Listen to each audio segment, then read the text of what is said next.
ପ୍ରଭୁଙ୍କର ବାକ୍ୟରେ ଲେଖା ହେଇଛି, କାରଣ ଈଶ୍ୱର ଯାହାକୁ ପ୍ରେରଣ କରିଅଛନ୍ତି ସେ ଈଶ୍ୱରଙ୍କ ବାକ୍ୟ କହନ୍ତି, ଯେଣୁ ସେ ପରିମିତ ଭାବରେ ଆତ୍ମା ପ୍ରଦାନ କରନ୍ତି ନାହିଁ। এই ବାକ୍ୟ ଦେଇ ଆମେ ଆପଣଙ୍କୁ ସ୍ୱାଗତ କରୁଛୁ ଆଜ୍ଞା। ପ୍ରେଜ୍ ଦ ଲର୍ଡ।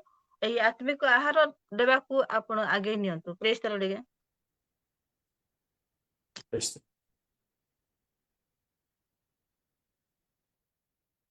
सर्वप्रथमे पवित्र पिता परमेश्वर तांकर महत एवं गौरवमय नाम को धन्यवाद देउदु। आज रे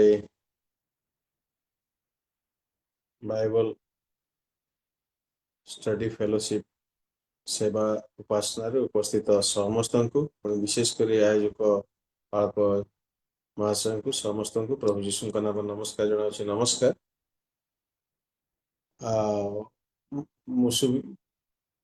शुभुछि की हाँ सर। हेलो हाँ जरास आसछि। भाई। हाँ साउंड आसछि सर। Okay thank you. आज धन्यवाद। आसंतु आम आज शिक्षा बा आलोचना बा स्टडी को जीवा पूर्व प्रार्थना करिबा। महामहिम स्वर्गीय पिता तुम पवित्र भययोग्य महत नाम धन्यवाद देउछु। प्रभु तुम आम समस्त दया कल अनुग्रह कल तुम्हारी मंगलमय योजना अनुसार जगत रे प्रभु दया अनुग्रह मंगल दान दे कुशलता प्रदान कर प्रतिपालन कर आनिल बोली धन्यवाद देउछु। प्रभु आज मध्य सबुदिन परी जगतर समस्त प्रकार विपद आपद रोग संकट अभाव अनाटन समस्या निंदा अपमान सुरक्षा दे प्रभु आम समस्त आवश्यकता जोगाई दिशा तुम पवित्र पाद बसिया आम सुंदर अवकाश देल प्रभु आम अयोग्यता जानुच निवेदन करुच प्रभु आम समस्त अयोग्यता को तुम कालवरी कृषि उहाड़ लुचाई प्रभु आमको तुम दया और अनुग्रह दृष्टि योग्य कर प्रभु उपयुक्त समय उपकार को अनुग्रह पाइबा निमंते तुम्हारी दया और अनुग्रह सिंहासन तल को आसी हे पिता परमेश्वर दया कर मैं उपस्थित हो तुम पवित्र उपस्थित अनुभव करने दियो प्रभु डिवाइस मान को नियंत्रण कर नेटवर्क स्थिरता दियो। आज वाक्य आलोचना रे तुम्हें गौरव तुम्हें आम को कथा कह महिमा गौरव पूजा प्रशंसा तुमको दे हे पवित्र पिता परमेश्वर तुम प्रिय पुत्र मृत्युंजय जीशु ख्रीष्ट नाम रे प्रार्थना कलु आमेन। जा हो पुनर्बार मते बीएसएफ से सेवा कार्य अंशी होगापी योग्य भावी सुजोग देले एणु बीएसएफ टीम को मोर हृदय कृतज्ञता जनावछि। आसतु आम आज वाक्य आलोचना को जीवा करबा। आइटा तो स्टडी आ मु पेशारे जड़े शिक्षक एणु मु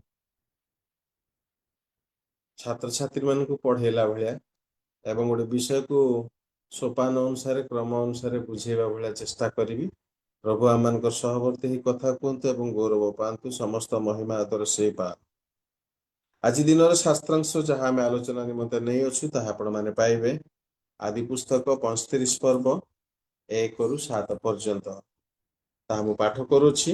आपण माने दया करी मो शास्त्रांश अध्ययन रे सहयोग करंतु।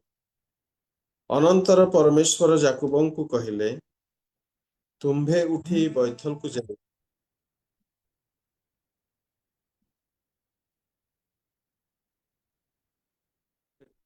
कर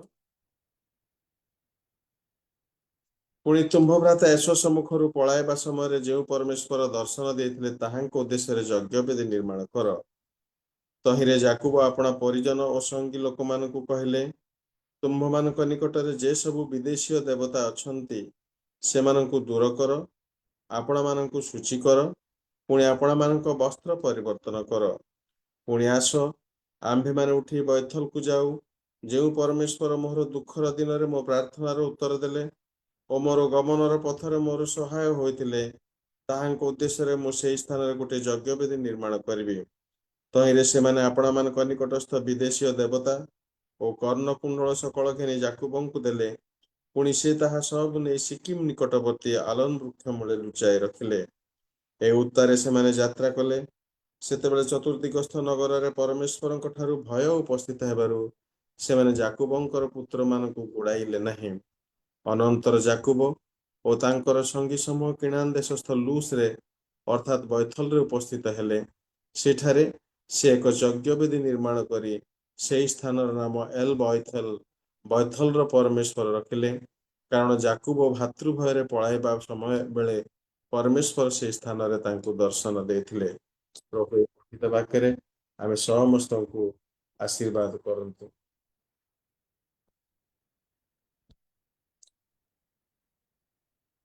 ପ୍ରିୟ ପ୍ରଭୁଙ୍କ ଲୋକମାନେ, ପଠିତ ଶାସ୍ତ୍ରାଂଶରେ ଆମେ ଯାକୁବ ବୈଥଲକୁ ପୁନର୍ବାର ଆସିବା ଏବଂ ପରମେଶ୍ୱରଙ୍କ ଉଦ୍ଦେଶ୍ୟରେ ଯଜ୍ଞବେଦୀ ନିର୍ମାଣ କରିବା, ପୁଣି ଯାକୁବଙ୍କ ପରିବାର ଓ ତାଙ୍କର ପରିଜନ ଲୋକମାନଙ୍କ ମଧ୍ୟରେ କ'ଣ ସବୁ ଥିଲା, ଏହି ସବୁ ବିଷୟରେ ବିସ୍ତୃତ ଭାବରେ ଶାସ୍ତ୍ରାଂଶରେ ବର୍ଣ୍ଣିତ ଅଛି। ତେବେ ଆଦି ପୁସ୍ତକ 35 ପର୍ବ 1ରୁ 7 ପଦ ମଧ୍ୟରେ ଯେଉଁ ବିଶିଷ୍ଟ ବ୍ୟକ୍ତି ବିଶେଷ ବା ଯେଉଁ ବୈଶିଷ୍ଟ୍ୟତା ସବୁ ଅଛି, ତାହା ହେଲା ପରମେଶ୍ୱର ଅଛନ୍ତି, ଯାକୁବ ଅଛନ୍ତି, ଯାକୁବଙ୍କର ପରିଜନ ଓ ସଙ୍ଗୀମାନେ ଅଛନ୍ତି, ପୁଣି ଯାକୁବ ଦର୍ଶନ ପାଇଥିବା ସ୍ଥାନ ବିଷୟରେ ଅଛି। ପ୍ରିୟ ପ୍ରଭୁଙ୍କ ଲୋକମାନେ, ଏହି ଶାସ୍ତ୍ରାଂଶରେ ପରମେଶ୍ୱର ଅଛନ୍ତି, ଯାକୁବ ଅଛନ୍ତି, ଯାକୁବର ପରିଜନ ଓ ସଙ୍ଗୀମାନେ ଅଛନ୍ତି, ପୁଣି ତାଙ୍କର ଦର୍ଶନ ପ୍ରାପ୍ତ ସ୍ଥାନ ଅଛି।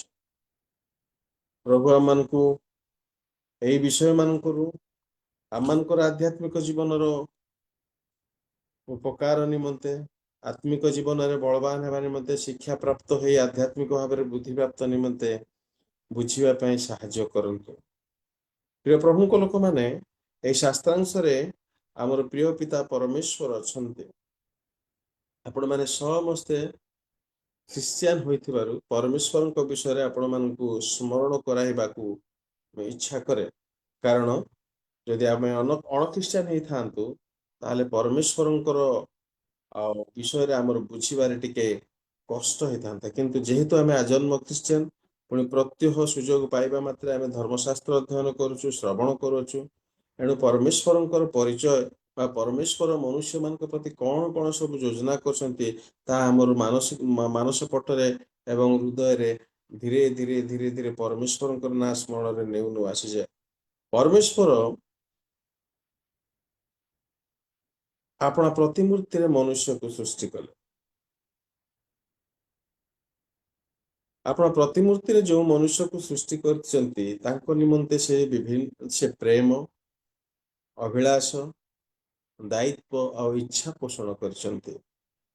ତାଙ୍କର ପ୍ରେମ, ଅଭିଳାଷ, ଦାୟିତ୍ୱ ଆଉ ଇଚ୍ଛାକୁ ପ୍ରତିପୋଷଣ କରି ସେଥିର ସଫଳତା ନିମନ୍ତେ ସେ ଯୋଜନା ମଧ୍ୟ କରିଛନ୍ତି। ତାଙ୍କର ଯୋଜନା ବିଷୟରେ ଯଦି ଆମେ କ୍ରମାଗତ ଭାବରେ ସ୍ମରଣ କରିବା, ପ୍ରିୟ ପ୍ରଭୁଙ୍କ ଲୋକମାନେ, ଜଗତ ଓ ଜଗତର ସମସ୍ତ ଉତ୍ତମ ବିଷୟ ସେ ସବୁ ସୃଷ୍ଟି କଲେ। ଏଦନ ଉଦ୍ୟାନ ସୃଷ୍ଟି କଲେ। ଆଦି 1 ପର୍ବର 26 ଯଦି ଆପଣମାନେ ପାଠ କରିବେ, ସେ ଆପଣା ପ୍ରତିମୂର୍ତ୍ତିରେ ମନୁଷ୍ୟକୁ ସୃଷ୍ଟି କଲେ। ଜଗତ ସୃଷ୍ଟିର ପ୍ରଥମ ବର୍ଷରେ ପ୍ରିୟ ପ୍ରଭୁଙ୍କ ଲୋକମାନେ, ଆପଣା ପ୍ରତିମୂର୍ତ୍ତିରେ ସୃଷ୍ଟ ମନୁଷ୍ୟ ଆଦମଙ୍କୁ ସେ ଆଶୀର୍ବାଦ କଲେ। ଆପଣମାନେ ଯଦି ପାଠ କରିବେ ଆଦି 1 ପର୍ବର 26 ପଦରେ, ସେଠାରେ ପରମେଶ୍ୱର ଏଥିଉତାରୁ ପରମେଶ୍ୱର କହିଲେ, ଆମ୍ଭେମାନେ ଆପଣା ପ୍ରତିମୂର୍ତ୍ତିରେ ଆପଣା ସାଦୃଶ୍ୟରେ ମନୁଷ୍ୟ ନିର୍ମାଣ କରୁ। ସେମାନେ ଜଳଚର ମତ୍ସ୍ୟଗଣ ଓ ଖେଚର ପକ୍ଷୀଗଣ ଓ ପଶୁଗଣ ଓ ସମସ୍ତ ପୃଥିବୀ ଓ ଭୂମିରେ ଗମନଶୀଳ ସବୁ ଉରଗାମୀ ଜନ୍ତୁ ଉପରେ କର୍ତ୍ତୃତ୍ୱ କରିବେ। ଅର୍ଥାତ୍ ଜଗତରେ କର୍ତ୍ତୃତ୍ୱ କରିବା ପାଇଁ ଆଶୀର୍ବାଦ ଦେବେ। ଜଗତ ସୃଷ୍ଟିର ପ୍ରଥମ ବର୍ଷ ପରମେଶ୍ୱର ଜଗତ ଉପରେ କର୍ତ୍ତୃତ୍ୱ ଦେଇ ଆଶୀର୍ବାଦ କଲେ। କିନ୍ତୁ ପ୍ରିୟ ପ୍ରଭୁଙ୍କ ଲୋକମାନେ, ଦୁଃଖର ବିଷୟ, ଆଦମ ଅନାଜ୍ଞାବହ ହେଲେ। ଆଦମଙ୍କ ଠାରୁ प्रथम जगत सृष्टिर प्रथम वर्ष ठारू प्राय मोर अनुमानरे 1655 वर्ष पर्यंत अर्थात नहुंकर जल प्लावनर समय पर्यंत मनुष्य अनाज्ञाबह है, अधर्माचरण कला, स्वेच्छाचारी है, दुष्टता आचरण कला, पुणी परमेश्वर असंतोष और दुखर कारण है। प्रिय प्रभु लोक मैंने परमेश्वर योजना अच्छी जे मनुष्य जगत कर्तृत्व करू, मोर महिमा अनुभव करू, मोर कर्तृत्व स्वीकार कर जगत रे स्वच्छंद रे बास करू बोली, किंतु मनुष्य कौन है ना अनाज्ञा बहला, अधर्माचारी है, स्वेच्छाचारी है, दुष्ट है, परमेश्वर असंतोषर कारण है। आदि 6 पर्वर 3 पदर जदि आपण माने देखिबे प्रिय प्रभु लोक माने आदि 6 पर्वर 3 पदरे तहिरे सदा प्रभु कहले आंभर आत्मा मनुष्य को सर्वदा प्रवर्ताइबे नहीं, जेहेतु से मानकर विपथ गमन रे से माने मांस मात्र ए निमंते से मानकर समय 120 वर्ष हबो। प्रिय प्रभु लोक माने मनुष्य विपथ गमन एणु परमेश्वर आम समस्ते जानू से समय केवल नहुंक परिवार को धार्मिकता देखिले एवं सीमान को रक्षा करी समग्र जगत को जल प्लावन द्वारा विनष्ट कले। पुणी आदि पुस्तक 9 पर्वर 1 पदरे सृष्टिर 156 वर्ष नहुंक पुणी आशीर्वाद कले, अर्थात जो आशीर्वाद मनुष्य हराई थिला ताहाकु पुनर्बार परमेश्वर रिस्टोरेशन कले। आदि पुस्तक 12 पर्वर 1 रु 3 पदरे जदि आपण माने देखिबे प्राय सृष्टिर 2048 वर्ष पुणी परमेश्वर अब्राहम को आपणार योजना आंशिक भाव प्रकाश कले, अर्थात जल प्लावन परे नहुंक ठारू अब्राहम को पर्यंत पुनर्बार 1656 वर्ष रु 2048 वर्ष पर्यंत प्राय 92 वर्ष मनुष्य पुनर्बार परमेश्वर ठारू दूर को गला, दुष्टता आचरण कला, अबाध्य है, तथापि परमेश्वर मनुष्य मान प्रति तांकर थिबा योजना को से परित्याग करिनांती कि विस्मृत होई नांती कि बा सेटा को से परिवर्तन करिना, वरं अब्राहम को अपना योजना आंशिक भाव प्रकाश कले। आपण माने आदि पुस्तक 21 पर्व देखिबे ना अब्राहम को से आशीर्वाद करी तांको देई अनेक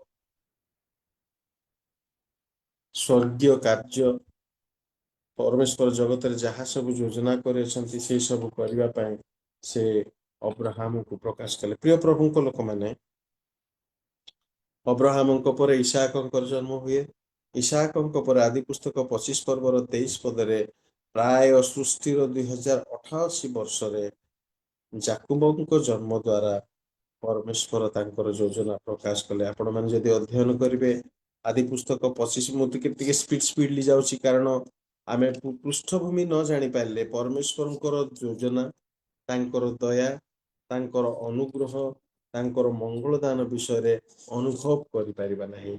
एणु मुझे पृष्ठभूमि को आरंभ आपण मानकु स्पष्ट धारणा देवा निमंते कहूची आदि पुस्तक 25 पर्वर 23 पद जदि आपण माने अध्ययन करिवे तहिरे सदा प्रभु ताहाकु कहले तुम्भ गर्भरे 2 गोष्ठी अछंती ओ 2 गोत्र तुम्भ उदररु विभिन्न हेबे, एक गोत्र अन्य गोत्र ठारू बलवान हेबो, पुणी ज्येष्ठ कनिष्ठर सेवा करिवो। यह परमेश्वर योजना थिला। एणु जाकुबंकर जन्म द्वारा परमेश्वर तांकर योजना को सफल करछथि।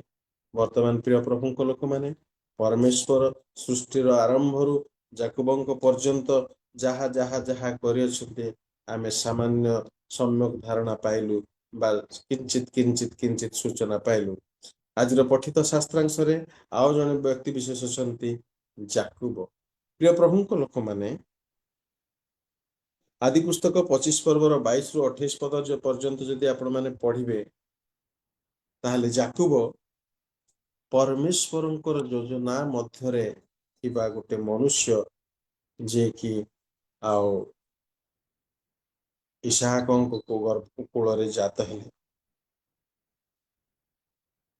दिन जेतेबेले जाकुबंकर माँ गर्भधारण करथिले आपण मन जदि से 25 पर्वर 22 पद अध्ययन करिवे अनंतर ताहार गर्भ मध्यरे शिशु माने छंदा छंदी हेबारु मोहर एपरि काहीकि हेला एपरि कि होई थाए एहा भाबी से सदा प्रभु को निकट को पचारिया पई गला प्रभु को लोक माने जाकुबंकर माँ रिबिका सदा प्रभु परमेश्वर को पचारिथिले जे गर्भरे मोर जो दुईटी छुआ अछंती से माने छंदा छंदी हो अछंती एहा की परि एमिति कि हुए बिल जेतेबे से पचाले सेथिरे परमेश्वर ताहाको कहले जे ज्येष्ठ कनिष्ठर अधीनस्थ हबो आ जो कनिष्ठ जन्म हबो ता देई आमे योजना को सफल करबा प्रिय प्रभु को लोक माने जाकुबंकर माँ जानिथिले जे जाकुब जे मो गर्भ जात हबो से परमेश्वर को योजना मध्य अछंती एवं तांको देई परमेश्वर तांकर संकल्प साधन करिवे प्रथम कथा द्वितीय कथा आदि 25 पर्वर 29 रु 34 जदि आपण माने अध्ययन करिवे प्रिय प्रभु को लोक माने ताहेले एसो ओ जाकुब दुई भाईंकर दिन भेटघाट हुए एसो मृगयारु आसी खुदित होइथांती सामान्य रंगा डाली सकाशु से तांकर ज्येष्ठ अधिकार बिकी दियंती आमे एही प्रकार चिंता करू किंतु परमेश्वर को योजना जाऊ मनुष्य प्रति थाए अति सहज उपाय रे परमेश्वर निरूपित आशीर्वाद से प्राप्त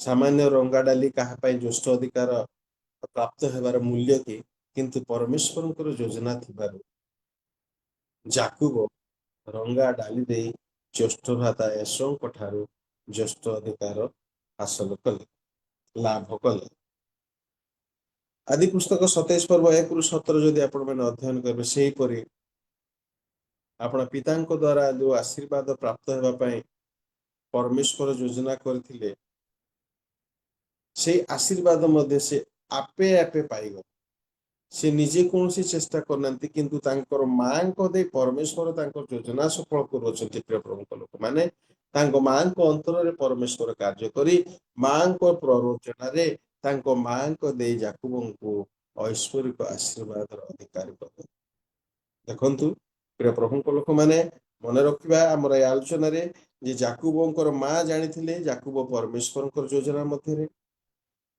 जाकुब सामान्य रंगा डाली बदल रे भाईर ज्येष्ठ अधिकार पाइले पुणी जाकुब आपे आपे पितांक ठारू मध्य आशीर्वाद पाए चतुर्थ कथा प्रिय प्रभु लोक माने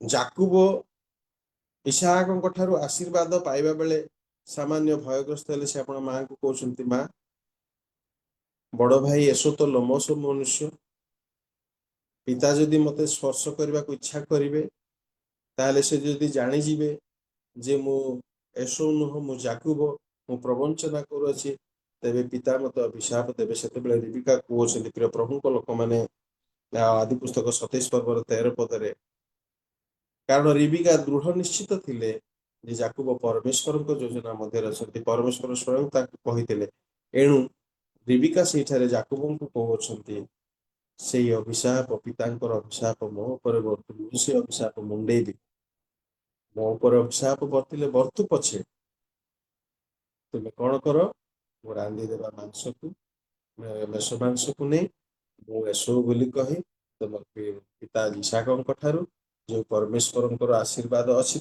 पाखरे तांको देई परमेश्वर जो आशीर्वाद देवा जाऊ तुम्हें प्राप्त प्रिय प्रभु लोक मैंने एतिक बेले जाकुब भुगतुवा कथा जाकुब जदि ज्ञानर सहित जीवन यापन करते ताहले सामान्य रंग डाली बदल ज्येष्ठ अधिकार मिले माँ मते मोर पितांकर आशीर्वाद पाइबा एते साहाय्य करुछंती এই ସବୁ ସେ ଚିନ୍ତା କରିବା ଥିଲା। ଆଦି ପୁସ୍ତକ 28 ପର୍ବର 3-4 ଯଦି ଆପଣ ମାନେ ପାଠ କରିବେ, ସେଟା ଲେଖା ଅଛି ପ୍ରିୟ ପ୍ରଭୁଙ୍କ ଲୋକମାନେ, ବିଶେଷ କରି 4 ପଦ ଯଦି ଆପଣ ମାନେ ପଢିବେ, ଆଉ ଅବ୍ରାହମଙ୍କ ପ୍ରତି ଦତ୍ତ ଆଶୀର୍ବାଦ ତୁମ୍ଭଠାରେ ଓ ତୁମ ବଂଶରେ ସଫଳ କରନ୍ତୁ। ତହିଁରେ ପରମେଶ୍ୱର ତୁମ୍ଭର ପ୍ରବାସ ସ୍ଥାନ, ଏଇ ଯେଉଁ ଦେଶ ଅବ୍ରାହମକୁ ଦେଇଅଛନ୍ତି, ସେଇ ଦେଶ ତୁମ୍ଭର ଅଧିକାର ହେବ। ପ୍ରିୟ ପ୍ରଭୁଙ୍କ ଲୋକମାନେ, ଅବ୍ରାହମକୁ ପରମେଶ୍ୱର ଯେଉଁ ତାଙ୍କର ମଙ୍ଗଳମୟ ଯୋଜନାର ପ୍ରତିଜ୍ଞା ଦେଇଥିଲେ, ପ୍ରତିଶ୍ରୁତି ଦେଇଥିଲେ, ଆଶୀର୍ବାଦର ଭରସା ଦେଇଥିଲେ, ତାହା ଯାକୁବଙ୍କ ଠାରେ ସଫଳ ହେଲା। ଯାକୁବଙ୍କ ଅବ୍ରାହମଙ୍କର ପୁତ୍ର ଇସାହାକ, ଇସାହାକଙ୍କ ପୁତ୍ର ଯାକୁବ ଦ୍ୱିତୀୟ ପିଢିରେ ସେ ଆଶୀର୍ବାଦ ଯାକୁବଙ୍କ ଠାରେ ସଫଳ ହେଲା। ମୋର କହିବା କଥା, ଯାକୁବ ପରମେଶ୍ୱରଙ୍କ ଯୋଜନା ମଧ୍ୟରେ ଅଛନ୍ତି। ପ୍ରିୟ ପ୍ରଭୁଙ୍କ ଲୋକମାନେ, ଯାକୁବ ପରମେଶ୍ୱରଙ୍କ ଯୋଜନା ମଧ୍ୟରେ ଅଛନ୍ତି। ତାର ଆଉ ବଳିଷ୍ଠ ନିଦର୍ଶନ ଆପଣ ମାନେ ପାଇବେ 28 ପର୍ବର 10ରୁ 15 ପର୍ଯ୍ୟନ୍ତ। ପରମେଶ୍ୱର ଯାକୁବଙ୍କୁ ସ୍ୱପ୍ନ ମାଧ୍ୟମରେ ଦର୍ଶନ ଦେଉଛନ୍ତି। ପ୍ରିୟ ପ୍ରଭୁଙ୍କ ଲୋକମାନେ, ପ୍ରଥମେ ଯାକୁବଙ୍କ ମାଙ୍କୁ ଯାକୁବଙ୍କ ବିଷୟରେ ପରମେଶ୍ୱର କହିଲେ। ସାମାନ୍ୟ ରଙ୍ଗ ଡାଲି ବଦଳରେ ଜ୍ୟେଷ୍ଠ ଅଧିକାର ଲାଭ ହେବାର ସୁଯୋଗ ସୃଷ୍ଟି କଲେ। ପୁଣି ମାଙ୍କ ସହାୟତାରେ ପିତାଙ୍କ ଠାରୁ ଜ୍ୟେଷ୍ଠ ଐଶ୍ୱରିକ ଆଶୀର୍ବାଦ ପ୍ରାପ୍ତି ହେବାର ସୁଯୋଗ ପାଇ ସେ ଆଶୀର୍ବାଦ ପ୍ରାପ୍ତ ହେଲେ। ପୁଣି ବର୍ତ୍ତମାନ ଦେଖନ୍ତୁ ପ୍ରିୟ ପ୍ରଭୁଙ୍କ ଲୋକମାନେ, ଯାକୁବଙ୍କୁ ପରମେଶ୍ୱର ସ୍ୱପ୍ନ ମାଧ୍ୟମରେ ସ୍ୱୟଂ ଦର୍ଶନ ଦେଇ 8 ଗୋଟି ଆଶୀର୍ବାଦ ଦେଉଛି। ଆପଣା ଯୋଜନା ମଧ୍ୟରେ ପରମେଶ୍ୱର ଯେଉଁ ମନୁଷ୍ୟକୁ ରଖନ୍ତି, ପ୍ରିୟ ପ୍ରଭୁଙ୍କ ଲୋକମାନେ, ଆପଣାର ଯୋଜନାର ମଙ୍ଗଳମୟ ସ୍ୱର୍ଗୀୟ ଯୋଜନାର ସଫଳତା ନିମନ୍ତେ ପରମେଶ୍ୱର ଆମମାନଙ୍କ ପ୍ରତି ବିଭିନ୍ନ ବିଷୟରେ, ବିଭିନ୍ନ ମାଧ୍ୟମରେ, ବିଭିନ୍ନ ଉପାୟରେ ଆଶୀର୍ବାଦ ଦିଅନ୍ତି। କିନ୍ତୁ ଆମେ ବୁଝିବା ପାଇଁ ଯତ୍ନବାନ ହେବା ଆମର କର୍ତ୍ତବ୍ୟ। ଏଇଠାରେ ଆମେ ଆଲୋଚନା କରିବା ଯାକୁବ କେତେ ଯତ୍ନବାନ ହେଇଥିଲେ। ପ୍ରିୟ ପ୍ରଭୁଙ୍କ ଲୋକମାନେ ଦେଖନ୍ତୁ, ଯେତେବେଳେ ପରମେଶ୍ୱର ଯାକୁବଙ୍କୁ ବୈଥଲରେ, ଯୋଉଟା କି ଲୁଜ ଥିଲା, ପରବର୍ତ୍ତୀ ସମୟରେ ବୈଥଲ ହେଲା, ଆଉ ସ୍ୱପ୍ନରେ ଦର୍ଶନ ଦେଲେ, ସେଠି ଯାକୁବ ସମ୍ପୂର୍ଣ୍ଣ ଭାବେ ସଚେତନ ହେଇଯିବା କଥା ଥିଲା ଯେ ପରମେଶ୍ୱର ମତେ ଦର୍ଶନ ଦେଇଛନ୍ତି। ସେଥିରେ ସେ ଦୃଢ ନିଶ୍ଚିତ ହେଇ ଦୃଢ ଭରସାରେ ଜୀବନ କାଟିବା ଥିଲା। କିନ୍ତୁ ଆଦି ପୁସ୍ତକ 28 ପର୍ବର 20ରୁ 22 ପଦରେ ପ୍ରିୟ ପ୍ରଭୁଙ୍କ ଲୋକମାନେ ଦର୍ଶନ ପାଇବା ପରେ ମାନତ କରୁଛନ୍ତି। କଣ ମାନତ କଲେ? ମୁଁ 10 ମାଂସ ତୁମକୁ ଦେବି। ମୁଁ ଯେଉଁ ସ୍ତମ୍ଭ ସ୍ଥାପନ କରିଛି ତାହା ପରମେଶ୍ୱରଙ୍କର ଗୃହ ହବ। ତୁମେ ମତେ ଯାହା ସବୁ ଦେବ, ମୁଁ ତୁମର 10 ମାଂସ ଦେବି। ଯେବେ ପରମେଶ୍ୱର ମୋର ସହାୟ ହେବେ ଓ ମୋର ଏଇ ଯିବା ପଥରେ ମତେ ରକ୍ଷା କରିବେ, ପୁଣି ଆହାର ନିମନ୍ତେ ଅନ୍ନ ପରିଧାନ ନିମନ୍ତେ ବସ୍ତ୍ର ଦେବେ, ଆଉ ଯେବେ ମୁଁ କୁଶଳରେ ପିତୃଗୃହକୁ ପୁନର୍ବାର ଆସିବି। ପ୍ରିୟ ପ୍ରଭୁଙ୍କ ଲୋକମାନେ, ସ୍ୱୟଂ ପରମେଶ୍ୱର ସ୍ୱପ୍ନରେ କଥା ହେଲା ପରେ, ଭରସାଜନକ ଆଶୀର୍ବାଦ ଦେଲା ପରେ, ନିଶ୍ଚିତ ସହାୟତାର ଆଶୀର୍ବାଦ ଦେଲା ପରେ, ମଜା କଥା ମୁଁ ଏଠି ପଢୁ ପଢୁ ଅନୁଭବ କଲି। 15 ପଦରେ 28 ପର୍ବର 15 ପଦରେ ପରମେଶ୍ୱର ଯାକୁବଙ୍କ ସହିତ ସ୍ୱପ୍ନରେ କଥାବାର୍ତ୍ତା ହେଲା ବେଳେ କହୁଛନ୍ତି, ପୁଣି ଦେଖ ଆମ୍ଭେ ତୁମ୍ଭର ସହାୟ ଅଟୁ, ଆଉ ତୁମ୍ଭେ ଯେଉଁ ଯେଉଁ ସ୍ଥାନକୁ ଯିବ ସେହି ସ୍ଥାନରେ ଆମ୍ଭେ ତୁମ୍ଭକୁ ରକ୍ଷା କରିବା ଓ ପୁନର୍ବାର ଏ ଦେଶକୁ ଆଣିବା, କାରଣ ଆମ୍ଭେ ଯାହା ତୁମ୍ଭକୁ କହିଅଛୁ ତାହା ସଫଳ ନ କରିବା ପର୍ଯ୍ୟନ୍ତ ଆମ୍ଭେ ତୁମ୍ଭକୁ ପରିତ୍ୟାଗ କରିବା ନାହିଁ। ପରମେଶ୍ୱର ତାଙ୍କୁ କଥା କହିବା ପରେ ମଧ୍ୟ ସେ 20, 21, 22 ପଦ ମାନତ କରୁଛି। ତେବେ ସେ ଯାହା ହଉ, ପ୍ରିୟ ପ୍ରଭୁଙ୍କ ଲୋକମାନେ, ଆଉ ସେ ପରମେଶ୍ୱରଙ୍କ ଯୋଜନା ମଧ୍ୟରେ ଥିବା ବ୍ୟକ୍ତି ହୋଇ ମାନତ କଲେ। ପୁଣି ଯଦି ଆମେ ଆଦି ପୁସ୍ତକ 29 ପର୍ବକୁ ଯିବା, ଆପେ ବିଦେଶରେ ଆପଣା ଜ୍ଞାତି କୁଟୁମ୍ବର ସାକ୍ଷାତ ପାଇଗଲେ। କିନ୍ତୁ ଦେଖନ୍ତୁ ପ୍ରିୟ ପ୍ରଭୁଙ୍କ ଲୋକମାନେ, ଯାକୁବ କଣ କଲେ? ଯେତେବେଳେ ଆପଣର ମାତୁଳର ଲାବଣର ଗୃହରେ ଦେଶରେ ପ୍ରବେଶ କଲେ, ସେ କଣ କଲେ ନା ପ୍ରେମରେ ମାତିଲେ। ଆପଣ ମାତୁଳ କନ୍ୟା ପ୍ରତି ପ୍ରେମ ତାଙ୍କ ହୃଦୟରେ ଜାତ ହେଲା। ପ୍ରେମ ବ୍ୟାପାରରେ ମାତିଲେ, ଶାରୀରିକ ଅଭିଳାଷରେ ମାତିଲେ, ନିଜର ଇଚ୍ଛାର ସ୍ତ୍ରୀଙ୍କୁ ବା ନିଜର ଇଚ୍ଛାର ପସନ୍ଦର ଝିଅକୁ ପାଇବି ବୋଲି ସେ ଦାସ୍ୟ କର୍ମ କଲେ। ପୁଣି ମଧ୍ୟ ନିଜ ଇଚ୍ଛାରେ ଚାଲୁଥିଲେ ବୋଲି ସେ ତାଙ୍କ ଶ୍ୱଶୁରଙ୍କ ଦ୍ୱାରା ପ୍ରବଞ୍ଚିତ ହେଲେ। ସେ ରାହେଲକୁ ଇଚ୍ଛା କରୁଥିଲେ, କିନ୍ତୁ ତାକୁ ଲେୟା ମିଳିଲା। ସେ ଯେତେବେଳେ ଏହା ଜାଣିଲେ, ପୁଣି ରାହେଲଙ୍କ ପାଇଁ ଆଉ 7 ବର୍ଷ ଦାସ୍ୟ କର୍ମ କଲେ। ତୃତୀୟ ବିବାହ କଲେ, ନିଜର ପତ୍ନୀ ମାନଙ୍କର ଦାସୀ ମାନଙ୍କ ସହିତ ସହବାସ କଲେ, ଯୋଉଟା କି ସାଧାରଣତଃ ଆମମାନଙ୍କ ଦୃଷ୍ଟିରେ ବର୍ତ୍ତମାନର ପରିପ୍ରେକ୍ଷୀରେ ଘୃଣ୍ୟ ବିଷୟ, ପୁଣି ପରମେଶ୍ୱରଙ୍କ ଦୃଷ୍ଟିରେ ମଧ୍ୟ ଘୃଣ୍ୟ ବିଷୟ। ବିବିଧ ଦୟା, ଅନୁଗ୍ରହ, ମଙ୍ଗଳଦାନ, ଭରସା ଏବଂ ପ୍ରତ୍ୟକ୍ଷ ଅନୁଭୂତି ପାଇ ଯାଉଥିଲେ ମଧ୍ୟ ଯାକୁବ ଏଠାରେ କଣ କରିଛନ୍ତି? ଶାରୀରିକ ଅଭିଳାଷରେ ମାତିଲେ, ଦାସ୍ୟ କର୍ମ କଲେ, ନିଜ ଇଚ୍ଛାରେ ଚାଲିବା ସକାଶୁ ପ୍ରବଞ୍ଚିତ ହେଲେ, ଦ୍ୱିତୀୟ ବିବାହ କଲେ, ତୃତୀୟ ବିବାହ କଲେ, ପତ୍ନୀ ମାନଙ୍କ ପ୍ରତି ପ୍ରେମରେ ପାତର ଅନ୍ତର କଲେ, ଅଜ୍ଞାନର କର୍ମ କଲେ, ଏପରିକି ଘୃଣ୍ୟ କର୍ମ ଦାସୀ ମାନଙ୍କ ସହିତ ସେ କଣ କଲେ? ସହବାସ କଲେ, ଘୃଣ୍ୟ କର୍ମ। ତଥାପି ପରମେଶ୍ୱର ଦୟାକରି ଆଦି 30 ପର୍ବର 22 ପଦରେ ରାହେଲଙ୍କ ଗର୍ଭକୁ ଆଶୀର୍ବାଦ କରି ଯୋସେଫଙ୍କୁ ସନ୍ତାନ ରୂପେ ଯାକୋବଙ୍କୁ ଦେଲେ। ପ୍ରିୟ ପ୍ରଭୁଙ୍କ ଲୋକମାନେ, ପରମେଶ୍ୱରଙ୍କର ଯୋଜନା ମଧ୍ୟରେ ଥିବା ମନୁଷ୍ୟ ମଧ୍ୟ ପରମେଶ୍ୱରଙ୍କର ବିବିଧ ଦୟା, ଅନୁଗ୍ରହ, ମଙ୍ଗଳ ଦାନ ଯଦି ଗୁରୁତର ସହ ବିଚାର ନ କରିବ, ଗ୍ରହଣ ନ କରିବ, ନ ବିବେଚନା କରିବ, ତାହେଲେ ଦାସ୍ୟ କର୍ମ କରିବାକୁ ପଡିବ। ଯୋସେଫଙ୍କ ଜନ୍ମ ପରେ କିନ୍ତୁ ଯାକୁବର ଚିନ୍ତା ଜାତ ହେଲା, ସେ ବୋଧ ପାଇଲେ, ଆଉ ହେତୁ ଜ୍ଞାନ ପାଇଲେ ବୋଲି ମୁଁ ସାଧାରଣ ଭାଷାରେ କହିବି। ଆଉ 30 ପର୍ବର 25 ପଦରେ ସେ ତାଙ୍କର ଶ୍ୱଶୁରଙ୍କୁ କହୁଛନ୍ତି, ମତେ ଏଥର ବିଦାୟ କର। ପରମେଶ୍ୱରଙ୍କର ନିରୂପିତ ସ୍ଥାନରୁ, ନିରୂପିତ ଜାଗାରୁ, ଯୋଉଠି ସେ ପରମେଶ୍ୱରଙ୍କର ଦର୍ଶନ ପାଇଥିଲେ, ଆପଣର ମାତାର କଥା ଶୁଣି ସେ ଯେତେବେଳେ ଏସୋଙ୍କ ଭୟରେ ଲାବଣଙ୍କ ନିକଟକୁ ଚାଲିଗଲେ, ନିଜ ଇଚ୍ଛାରେ ଗଲେ, ସେଠିକି ଯିବା ପାଇଁ ପରମେଶ୍ୱର ତାଙ୍କୁ ଆଦେଶ ଦେଇନଥିଲେ, ସେ ନିଜ ଇଚ୍ଛାରେ ମାଙ୍କର ପ୍ରରୋଚନାରେ ଗଲେ, ସେଠାରେ ବିଭିନ୍ନ ପ୍ରକାର ସମସ୍ୟାରେ ପଡ଼ିଲେ, ଦାସ୍ୟ କର୍ମ କଲେ, ପୁଣି ଭୁଲ କାମ କଲେ।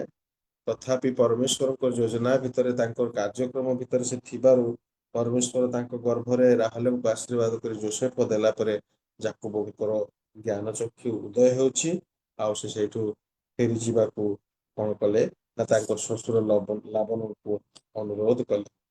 ଯେତେବେଳେ ସେ ଦେଖିଲେ, ପୁଣି ମଧ୍ୟ ପ୍ରିୟ ପ୍ରଭୁଙ୍କ ଲୋକମାନେ ଦେଖନ୍ତୁ, ଆଦି ପୁସ୍ତକ 30 ପର୍ବର 1 ରୁ 43 ଯଦି ଆପଣ ମାନେ ଥରୋଲି ଗଭୀର ଚିନ୍ତାର ସହ ପାଠ କରିବେ, ଆଶ୍ଚର୍ଯ୍ୟ ଭାବେ ଯାକୁବ ଆଶୀର୍ବାଦ ପାଉଛି। ଏଇଟା ବିଶ୍ୱାସ କି ଆଜିକାଲି ସାଇଣ୍ଟିଫିକ ଯୁଗରେ ଯେ ମେଷମାନେ, ଝାଗମାନେ ଆଉ ସେମାନେ ଚରା ସ୍ଥାନରେ ଥିବେ, ଝରଣା ପାଖରେ ଥିବେ, ସେମାନଙ୍କ ପାଖରେ ଚିତ୍ର ବିଚିତ୍ର କାଠି ନେଇ ପକେଇଦେଲେ ବା ଡାଳ ନେଇ ପକେଇଦେଲେ, ସେ ଡାଳ ପାଖକୁ ସେମାନେ ଗଲେ, ସେଇ ପ୍ରକାର ଚିତ୍ର ବିଚିତ୍ର ଆଉ ଗର୍ଭଧାରଣ ହେଇଯିବ। କିନ୍ତୁ ପରମେଶ୍ୱରଙ୍କ ଯୋଜନା ମଧ୍ୟରେ ପ୍ରଭୁଙ୍କ ଲୋକମାନେ ଆଶ୍ଚର୍ଯ୍ୟ ଭାବରେ ତାଙ୍କର ପଶୁ ସମ୍ପଦର ବୃଦ୍ଧି ହେଲା। ପ୍ରିୟ ପ୍ରଭୁଙ୍କ ଲୋକମାନେ,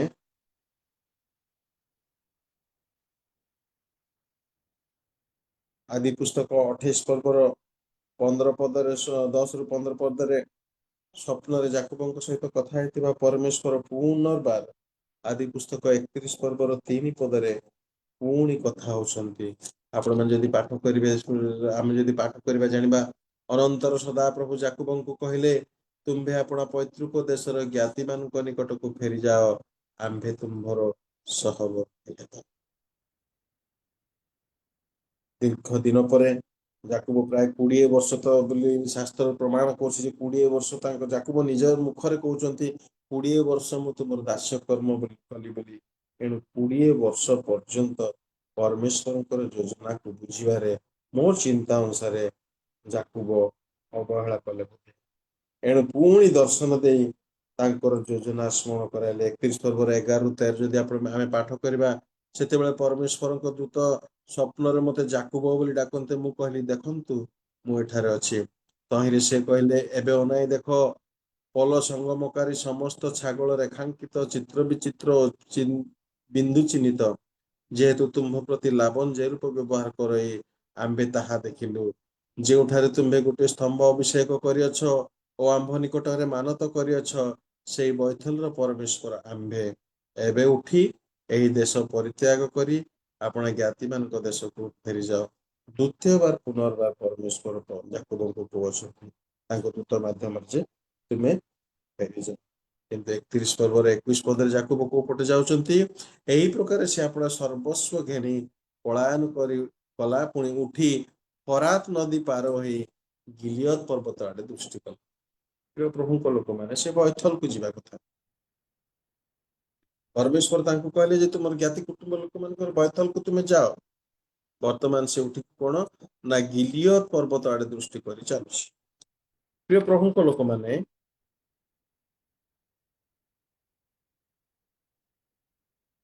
31 ପର୍ବରେ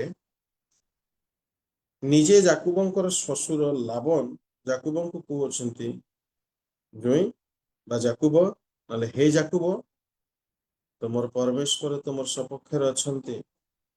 ନିଶ୍ଚିତ ଭାବେ ମୁଁ ତୁମକୁ ଆକ୍ରମଣ କରି ତୁମର ଆଉ ତୁମେ ଯୋଉ ମତେ ନ କହିକି ଲୁଚିକି ପଳେଇ ଆସିଲ, ମୋର ସମ୍ପତ୍ତି ବାଡି ଧରିକି ପଳେଇ ଆସିଲ, ମୁଁ ତୁମକୁ ଆଉ କଣ କରିଥାନ୍ତି, ଆଉ ମୁଁ ତୁମ ଠାରୁ ବଳବାନ, ମୁଁ ତୁମକୁ ଆକ୍ରମଣ କରିପାରିଥାନ୍ତି, ମୁଁ ତୁମକୁ ପରାଜୟ କରିପାରିଥାନ୍ତି। କିନ୍ତୁ ରାତ୍ରିରେ ତୁମର ପରମେଶ୍ୱର ମତେ ସ୍ୱପ୍ନରେ କହିଲେ ଯେ ଆମର ଦାସ ଯାକୁବ ପ୍ରତି କିଛି କହିବ ନାହିଁ କି କିଛି କରିବ ନାହିଁ। ଦେଖନ୍ତୁ, ଲାବନ ଯାକୁବଙ୍କୁ କହୁଛନ୍ତି, ଯାକୁବ, ପରମେଶ୍ୱର ତୁମର ସପକ୍ଷରେ ଅଛନ୍ତି। 42 ପଦରେ ଯାକୁବ ସ୍ୱୀକାର କରୁଅଛନ୍ତି ଯେ ପରମେଶ୍ୱର ତାଙ୍କର ସପକ୍ଷ ଅଛନ୍ତି। ମୋହର ପୈତୃକ ପରମେଶ୍ୱର, ଅବ୍ରାହର ପରମେଶ୍ୱର ଓ ଇସାହାକର ଭୟସ୍ଥାନ ଯେବେ ମୋହର ସହାୟକ ହୋଇନଥାନ୍ତେ, ତେବେ ଅବଶ୍ୟ ଏବେ ତୁମ୍ଭେ ମତେ ତୁଚ୍ଛା ହାତରେ ବିଦାୟ କରିଥାନ୍ତ। ପରମେଶ୍ୱର ମୋହର ଦୁଃଖ ଓ ମୋହର ପରିଶ୍ରମ ଦେଖିଅଛନ୍ତି, ଏଣୁ ଗତ ରାତ୍ରିରେ ତୁମକୁ ଭଲ ପାଇଲେ। ଏତେବେଳେ ଯାକୁବ ବୁଝିଲେ ପରମେଶ୍ୱର ତାଙ୍କର ସପକ୍ଷରେ ଅଛନ୍ତି। ତଥାପି ପୁଣି ବୁଝୁଛନ୍ତି ପରମେଶ୍ୱର ତା ସପକ୍ଷରେ ଅଛନ୍ତି, କିନ୍ତୁ 32 ପର୍ବର 20 ପଦରେ ଏସଉକୁ ଭୟ କରୁଛି। ବିଭିନ୍ନ ମଙ୍ଗଳ ଦାନ ପାଇକିରି ଶ୍ୱଶୁର ଘରେ ପହଞ୍ଚିଲା ପରେ ସେଠି ଶାରୀରିକ ଏବଂ ସାଂସାରିକ ଜୀବନରେ ଅନେକ ତ୍ରୁଟି ବିଚ୍ୟୁତି କଲେ। ପୁନର୍ବାର ପରମେଶ୍ୱରଙ୍କ ସହିତ ଆଉ 2 ଥର ଦର୍ଶନ ପାଇଲା ପରେ ପ୍ରିୟ ପ୍ରଭୁଙ୍କ ଲୋକମାନେ, ଆଉ ପରମେଶ୍ୱରଙ୍କ ସପକ୍ଷର ପରିଚୟ ଅନୁଭବ କଲା ପରେ ମଧ୍ୟ ଆଉ ଥରେ ଏସଉଙ୍କୁ ଭୟ କରୁଛନ୍ତି। ପୁଣି ଆଦି 32 ପର୍ବର 22 ରୁ 28 ପର୍ଯ୍ୟନ୍ତ ପ୍ରତ୍ୟକ୍ଷ ଭାବେ ସେ ପରାସ୍ତ ନ ହୋଇପାରେ ଅନୁଭୂତି ପାଇଲେ। ଦେଖନ୍ତୁ, ମଲ୍ଲ ଯୁଦ୍ଧ କଲେ। ପରମେଶ୍ୱର ତାଙ୍କୁ ଜଣେଇ ଦେଲେ ଯେ ତୁମେ ଯାକୁବ, ତୁମେ ଇସ୍ରାଏଲ ହେବ। ପରମେଶ୍ୱରଙ୍କ ସହିତ ଯୋଦ୍ଧା ଇସ୍ରାଏଲ ନାମର ଅର୍ଥ। ତମେ ଏଇପରି ଲୋକ, ତୁମେ ଏସବୁକୁ କାହିଁକି ଭୟ କରୁଛ? ମଲ୍ଲଯୁଦ୍ଧ କରିବାର ପରୋକ୍ଷରେ ବା ତାର ପଛପତ୍ରରେ ଏଇ ଉଦ୍ଦେଶ୍ୟ ଥିଲା ଯେ ତୁମେ ପରମେଶ୍ୱରଙ୍କର ଦୂତଙ୍କ ସହିତ ପରମେଶ୍ୱରଙ୍କ ସହିତ ମଲ୍ଲଯୁଦ୍ଧ କରୁଅଛ, ତୁମେ ସାମାନ୍ୟ ଏସବୁ କାହିଁକି ଭୟ କରୁଅଛ? ଯାକୁବ, ତୁମେ ମୋର ଯୋଜନା ମଧ୍ୟରେ ଅଛ, ଭୟ କର ନାହିଁ, ଯାଅ। ତଥାପି ସେ ଏସବୁଙ୍କୁ ଭୟ କରି ପ୍ରଥମେ ନିଜର କିଛି ଦାସ ମାନଙ୍କୁ କିଛି ଉପହାର, ଦ୍ୱିତୀୟରେ ଆଉ କିଛି ଦାସୀ ମାନଙ୍କୁ, କିଛି ପରିଜନଙ୍କୁ ଉପହାର ଏମିତି ପଠେଇ ସେ ସନ୍ଦେହରେ ଯାଉଛନ୍ତି।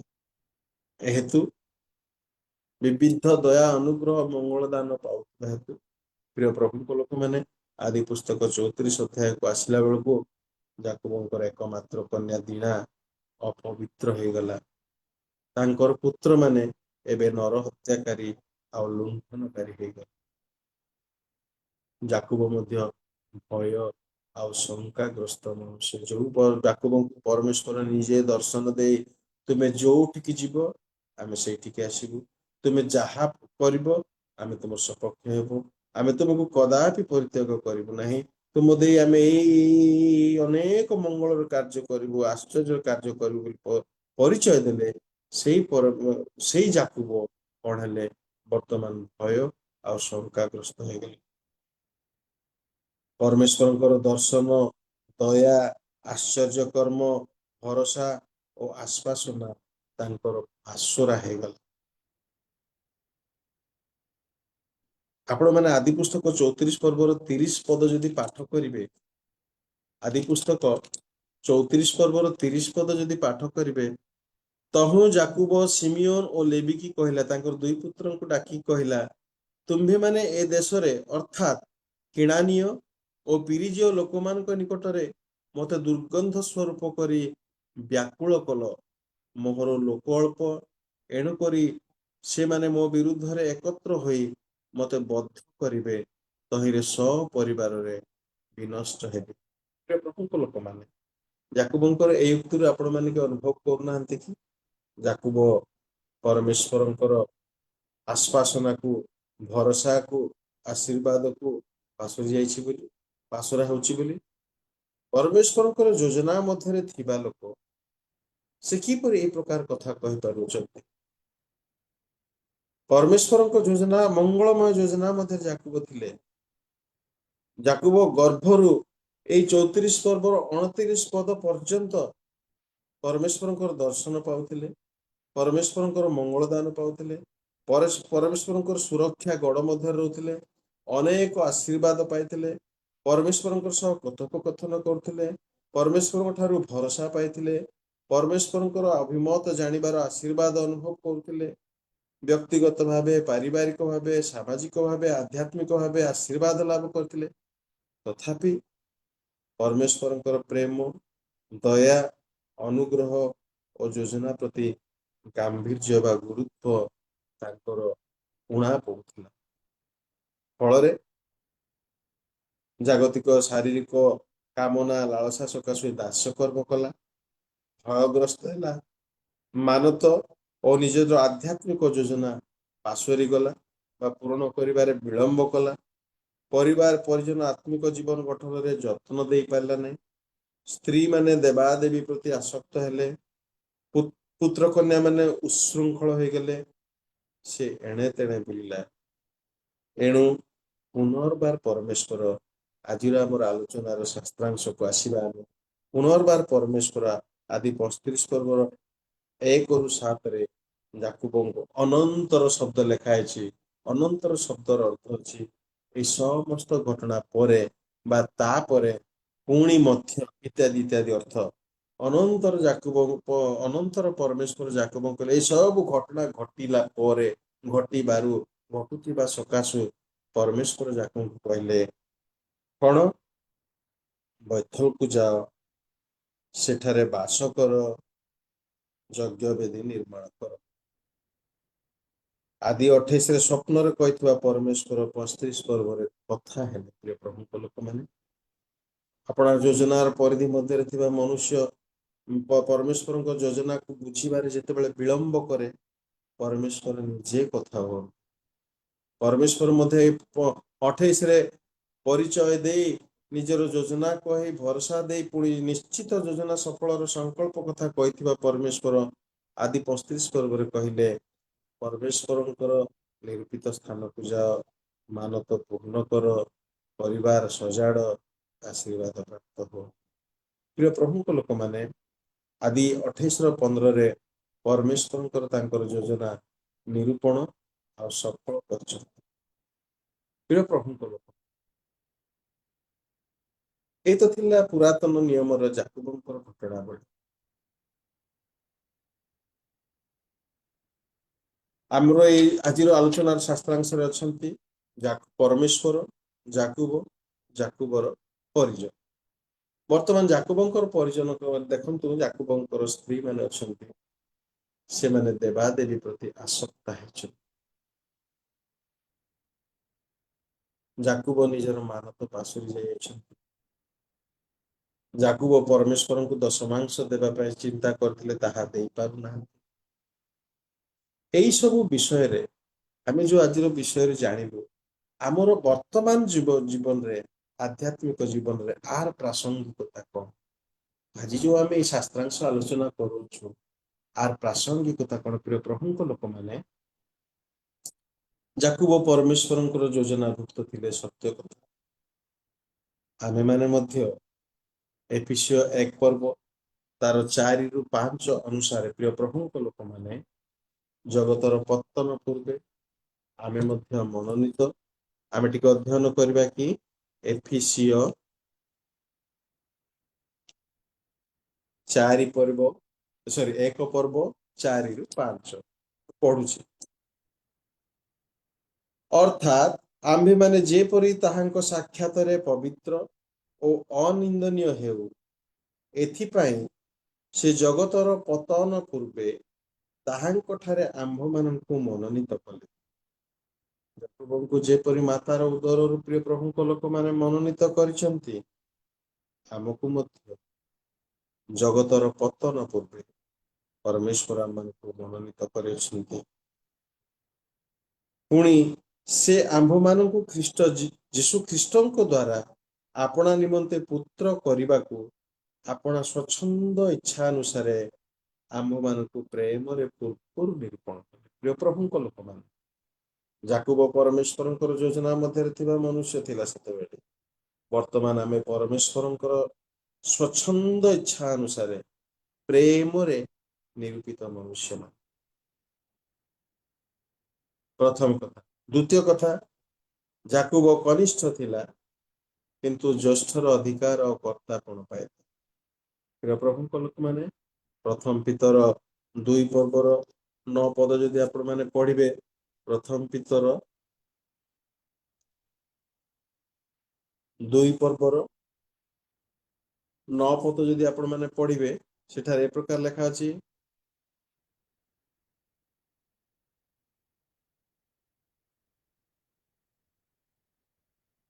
ପ୍ରଥମ ପିତର 2 ପର୍ବର 9 ପଦ, କିନ୍ତୁ ସେ ତୁମ୍ଭମାନଙ୍କୁ ଅନ୍ଧାରରୁ ଆପଣ ଆଶ୍ଚର୍ଯ୍ୟ ଆଲୋକ ମଧ୍ୟକୁ ଆହ୍ୱାନ କରିଅଛନ୍ତି। ତୁମ୍ଭେମାନେ ଯେପରି ତାହାଙ୍କ ଗୁଣ କୀର୍ତ୍ତନ କର, ଏଥି ନିମନ୍ତେ ତୁମ୍ଭେମାନେ ଏକ ମନୋନୀତ ବଂଶ, ରାଜକୀୟ ଯାଜକ ବର୍ଗ, ପବିତ୍ର ଜାତି, ପୁଣି ଈଶ୍ୱରଙ୍କର ନିଜସ୍ୱ ପ୍ରଜା ହୋଇଅଛ। ପ୍ରିୟ ପ୍ରଭୁଙ୍କ ଲୋକମାନେ, ଜାକୁବ ଯେମିତି ପରମେଶ୍ୱରଙ୍କ ଯୋଜନା ମଧ୍ୟରେ ରହିଥିବାରୁ କନିଷ୍ଠ ହୋଇ ମଧ୍ୟ ଜ୍ୟେଷ୍ଠର ଅଧିକାର ପାଇଲା, ସେହିପରି ଆମେ ମଧ୍ୟ ପରମେଶ୍ୱରଙ୍କର ମଙ୍ଗଳମୟ ଯୋଜନା ଅନୁସାରେ ପ୍ରିୟ ପ୍ରଭୁଙ୍କ ଲୋକମାନେ, ଆମେମାନେ ମନୋନୀତ ବଂଶ, ରାଜକୀୟ ଯାଜକ ବର୍ଗ ଏବଂ ଈଶ୍ୱରଙ୍କର ନିଜସ୍ୱ ପ୍ରଜା। ତୃତୀୟ କଥା, ଜାକୁବଙ୍କର ମାତା ଜାକୁବଙ୍କ ବିଷୟରେ ଜାଣିଥିଲେ, ଆମେ ପୂର୍ବରୁ ଆଲୋଚନା କରିଥିଲେ। ସେହିପରି ଯୋହନ 17 ପର୍ବର 11 ପଦ ଯଦି ଆପଣମାନେ ଅଧ୍ୟୟନ କରିବେ, ଯୋହନ 17 ପର୍ବର 11 ପଦ ଯଦି ଆପଣମାନେ ଅଧ୍ୟୟନ କରିବେ, ପ୍ରିୟ ପ୍ରଭୁଙ୍କ ଲୋକମାନେ, ସେଠାରେ ଗୋଟେ କଥା ଲେଖା ଅଛି, ଆଉ ସେଠାରେ ଏ ପ୍ରକାର ଲେଖା ଅଛି, ମୁଁ ଆଉ ଏ ଜଗତରେ ରହୁନାହିଁ, କିନ୍ତୁ ଏମାନେ ଜଗତରେ ରହୁଅଛନ୍ତି। ପୁଣି ମୁଁ ତୁମ୍ଭ ନିକଟକୁ ଯାଉଅଛି।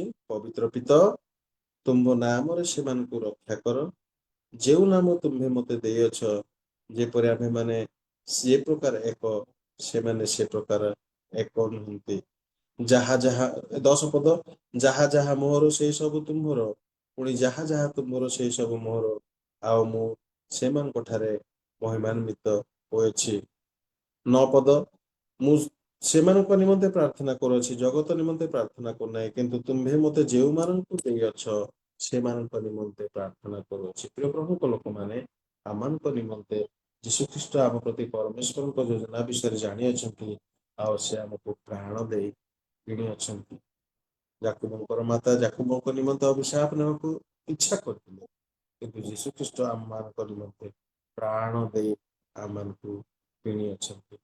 ଚତୁର୍ଥ କଥା, ପ୍ରିୟ ପ୍ରଭୁଙ୍କ ଲୋକମାନେ, ଆଦି 28 ପର୍ବର 3-4 ଯଦି ଆମେ ପାଠ କରିବା, ଅବ୍ରାହମଙ୍କ ପ୍ରତି ଦତ୍ତ ଆଶୀର୍ବାଦ ଯାକୋବଙ୍କ ଠାରେ ସଫଳ ହେଲା। ସେହିପରି ଏଫେସୀୟ 1 ପର୍ବର 22 ପଦ ଯଦି ଆପଣମାନେ ଅଧ୍ୟୟନ କରିବେ, ଆମମାନଙ୍କ ପ୍ରତି ଥିବା ଆଶୀର୍ବାଦ ଖ୍ରୀଷ୍ଟଙ୍କ ଦ୍ୱାରା ଆମଠାରେ ସଫଳ ହେଉଅଛି। ପଞ୍ଚମ କଥା, ପ୍ରିୟ ପ୍ରଭୁଙ୍କ ଲୋକମାନେ, ଆଉ ଆଦି 28 ପର୍ବର 10-15 ଯେତେବେଳେ ଯାକୋବଙ୍କୁ ପରମେଶ୍ୱର ଦର୍ଶନ ଦେଲେ, 8 ଗୋଟି ଆଶୀର୍ବାଦ ଦେଲେ। କେତେ ଗୋଟି ଆଶୀର୍ବାଦ ଦେଲେ ଆପଣମାନେ ଅଧ୍ୟୟନ କରି ଗଣନ୍ତୁ। 8 ଗୋଟି ଆଶୀର୍ବାଦ ଦେଲେ। ବର୍ତ୍ତମାନ ଯୀଶୁ ଖ୍ରୀଷ୍ଟଙ୍କ ଦ୍ୱାରା ମଧ୍ୟ ଆମେ ମଧ୍ୟ ପ୍ରିୟ ପ୍ରଭୁଙ୍କ ଲୋକମାନେ 8 ଗୋଟି ଆଶୀର୍ବାଦର ଅଧିକାରୀ ହେଉଛୁ। ସେ 8 ଗୋଟି ଆଶୀର୍ବାଦ କଣ କଣ?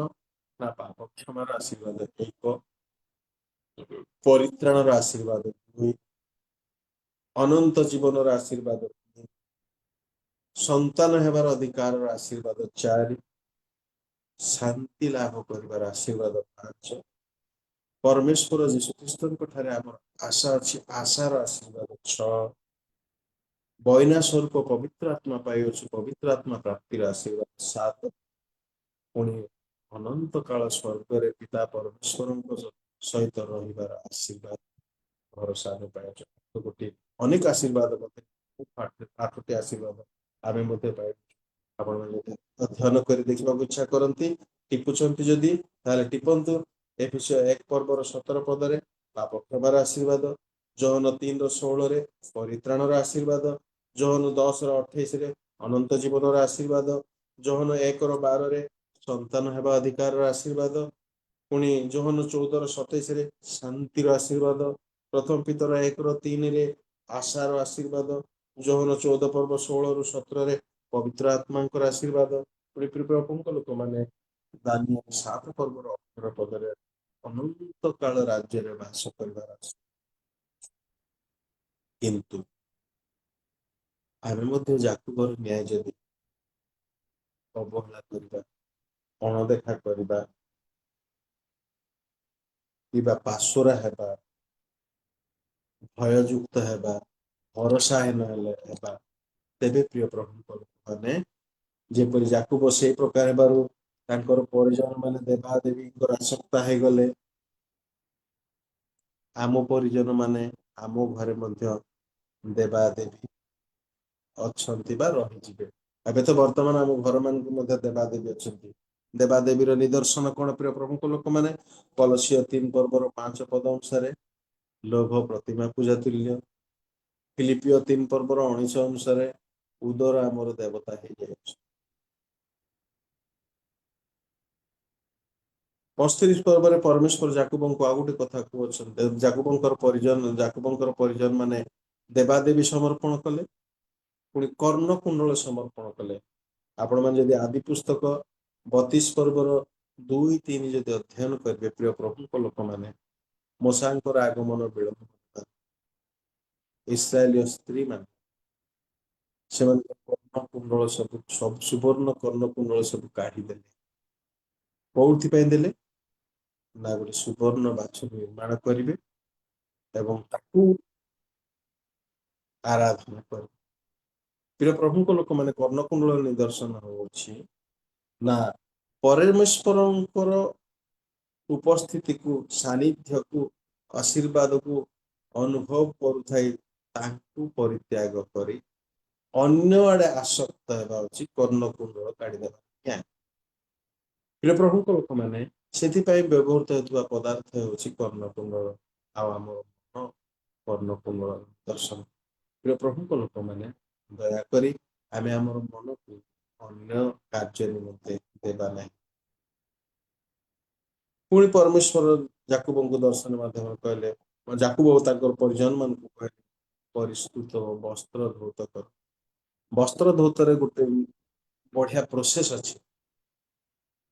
ଆମର ଯେତେ ପସନ୍ଦଜନକ ବସ୍ତ୍ର ହେଇଥାଉ, ଯେତେ ଦାମିକା ବସ୍ତ୍ର ହେଇଥାଉ, ପ୍ରିୟ ପ୍ରଭୁଙ୍କ ଲୋକମାନେ, ତାହା ମଳି, ଯେଉଁ ବସ୍ତ୍ର ଯେତେ ସମାଦର ପାଇଥାଉ କିମ୍ବା ମୂଲ୍ୟବାନ ହେଇଥାଉ, ଯେତେବେଳେ ସେ ମଳିନ ହେଇଯାଏ, ପ୍ରିୟ ପ୍ରଭୁଙ୍କ ଲୋକମାନେ, ସେ ଧୌତ ହେବା ନିମନ୍ତେ ଗୋଟେ ପ୍ରୋସେସରେ ସିଝିବାକୁ ପଡେ। କଣ ସେ ପ୍ରୋସେସ ହଉଛି?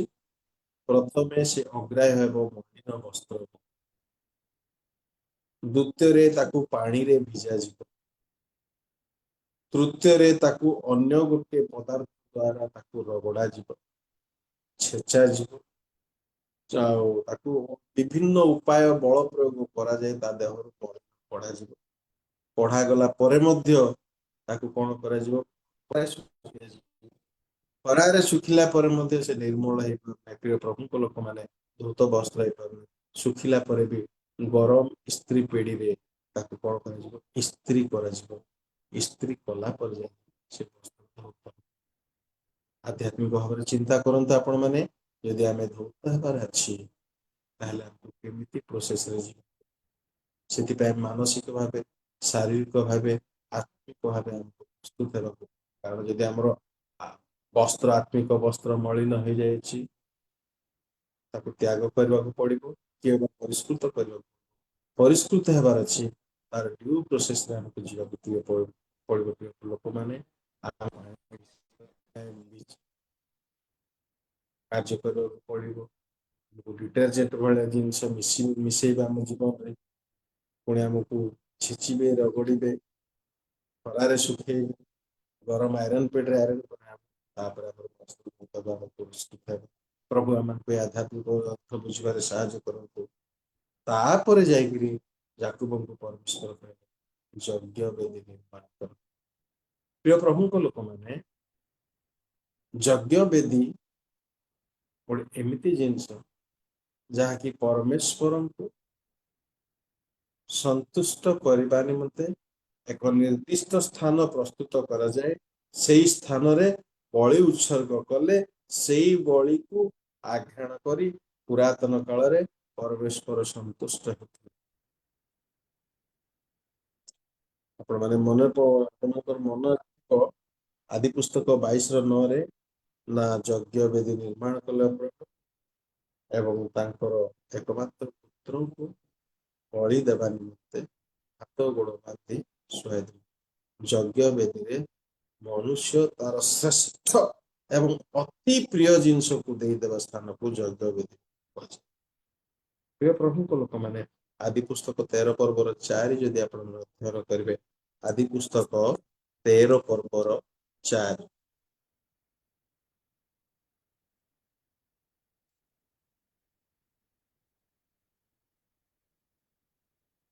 ସେହି ସ୍ଥାନରେ ଉପସ୍ଥିତ ହୋଇ ଆପଣ ପୂର୍ବ ନିର୍ମିତ ଯଜ୍ଞ ବେଦୀ ନିକଟରେ ସଦାପ୍ରଭୁଙ୍କ ନାମରେ ପ୍ରାର୍ଥନା କଲେ।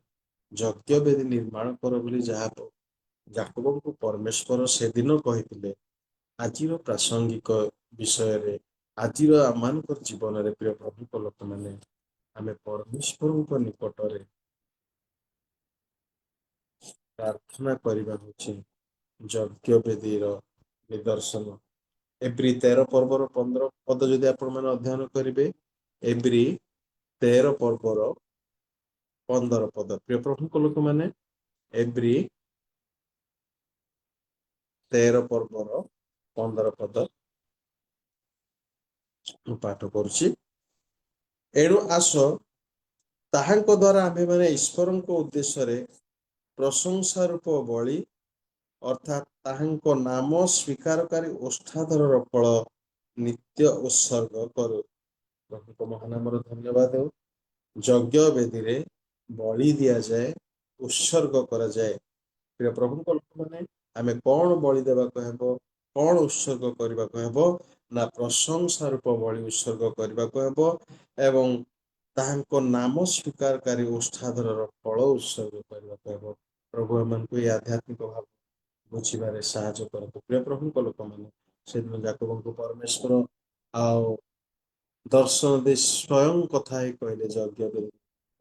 ଆଜିର ଦିନରେ ମଧ୍ୟ ଆମମାନଙ୍କ ପ୍ରତି ପରମେଶ୍ୱରଙ୍କର ଏଇ ଇଚ୍ଛା, ଅଭିମତ, ତାଙ୍କ ପ୍ରିୟ ପୁତ୍ର ମୃତ୍ୟୁଞ୍ଜୟ ଯୀଶୁ ଖ୍ରୀଷ୍ଟଙ୍କ ଦ୍ୱାରା ଯେ ଆମେ ତାଙ୍କୁ ପ୍ରଶଂସା ରୂପ ବଳି ଉତ୍ସର୍ଗ କରୁ, ଯଜ୍ଞ ବେଦୀ ରୂପ ପ୍ରାର୍ଥନା ରୂପ ବଳି ଉତ୍ସର୍ଗ କରୁ, ତାଙ୍କ ନାମ ସ୍ୱୀକାରକାରୀ ଓଷ୍ଠାଧରର ଫଳ ଉତ୍ସର୍ଗ କରୁ।